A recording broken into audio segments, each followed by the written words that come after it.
Oh, there you are, YouTube. Doodle doodle doodle doodle do. Subscribe if you're interested. Hey, let's do a random ranking. Let's go to my movie collection behind me and pick out 3 movies at random and then rank those movies. Lost my train of thought. Let's rank those movies from most favorite to least favorite based on whatever criteria we come up with. Sometimes that muscle memory turns off. Anyway, yeah, let's get to picking these movies. I'll rank them here in the video, but if you'd like to rank them in the comments below, please feel free to do so. Then I'll dive into that comment section and we will talk about cinema. I've already grabbed one movie. I've already grabbed one. What's this one? Here's the second one. Feels like an old snapper case. And then, whatever this one is. Don't want to knock over anything. All right, let's see what we got. Okay. That's a tough one. I need to rewatch it. Okay, cool, cool. I like this, but here's the one that I was like a little hesitant on because it's been a while since I've seen it. It's called Doomsday. I remember it had like a surprise ending, and the surprise ending actually felt like a setting up of a cool sequel. Like I was like, ooh, this will be good. This will be cool. But it didn't really feel like the rest of the movie, if I remember right. Like, I feel like this movie almost like switched genres at the end. But yeah, I'd like to revisit this one. I remember liking it and thinking it was good. Here it says it's more explosive action. Oh, it has more explosive action not seen in theaters.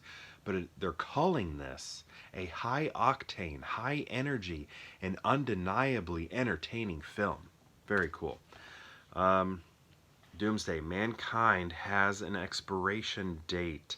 So this also has the theatrical version on it. This is a pretty cool slip cover here. It has some like, is that matte? I think the black that we're looking at is matte, which is separate from the glossiness of the red. But yeah, cool little slip there. But yeah, I'd like to rewatch this, but I remember liking it. Next we have Dwayne's Underworld. Dwayne's Underworld. Do you remember? So this is like, you ever seen Pleasantville? This is like the R-rated Pleasantville. By R-rated, it's rated PG. But this movie gets like pretty raunchy and goes hard. Like I bet, and I guess I understand why Pleasantville might be rated PG-13 because it has more like dramatic themes in it, and it's touching on like social issues and things like that in kind of heavy way, where this one is more just like comedy and stuff. But I feel like it's like you know, like, you know, there's like Satan-y stuff in it. It's like hell and torture and things like that happening in it, and I think it's really interesting. I always liked this movie a lot. I never owned it until I bought this, but when I would catch it on TV as a kid, I thought it was great. John Ritter, he is so funny, he's so good, and I would watch Three's Company's reruns occasionally when I was a kid. I didn't love it as much as like my dad did. My dad really liked it, but I would watch it. But here, this was like kind of the John Ritter for me in this movie. Plus, of course, I love movies, I love television, so it was really cool to see a movie where people get sucked into it.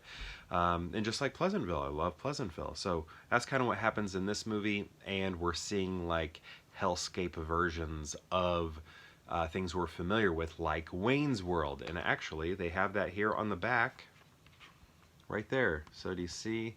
Looks like John Ritter here with like Wayne and Garth, except for it's Dwayne. And it's not Wayne's World, it's Dwayne's Underworld, and they're like ghouls and stuff. It's very cool.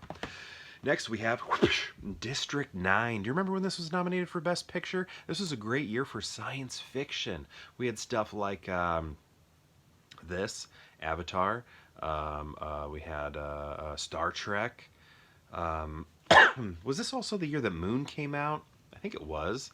I think there are other things too. I think like this was a really cool year, and this was a really good movie, and I think it was an awesome Best Picture nominee, and it's told in the style of like, mockumentary isn't like the correct term because it's not like, oh, where did that come from? It's not like poking fun of. It's not like mocking documentaries, but it's done in like a an artificial, a false, a scripted documentary, I guess. You know, kind of like The Office. Like, I don't think The Office is making fun of documentaries like Christopher Guest movies. I feel like he's making fun of documentaries and the people, the subjects. But, you know, it's told in the style of a documentary, is what I'm trying to say. Which is really cool. That would have been, I think, the first time a Best Picture winner had done that. Maybe it's happened uh, in small areas, but this one would have been, you know, much more prominent. Is the whole movie told that way? I'm trying to remember. Now I don't think it is. But there are moments where that's happening, like at the beginning. Man, I need to rewatch this too. I need to rewatch all this stuff. It's like it's getting harder and harder to watch movies, and finding the time to do that. At least the ones, you know, I grew up on, or the one I'm familiar with. Like, rewatching movies is harder. So what I do mostly is watch movies I've never seen before. So I don't know. I need to rewatch all of these. Oh, okay. Here. This is what they say about this: a cross between The Naked Gun and Saturday Night Live. Is it really? Is it really? I don't know about that. Okay, how are we gonna rank? You know, nostalgia is gonna bump this one up to number one. I don't care how good District 9 is. I don't care how good District 9 is. 90s movie packed full of nostalgia in two ways. Not only the movie itself, but also SNL, Wayne's World.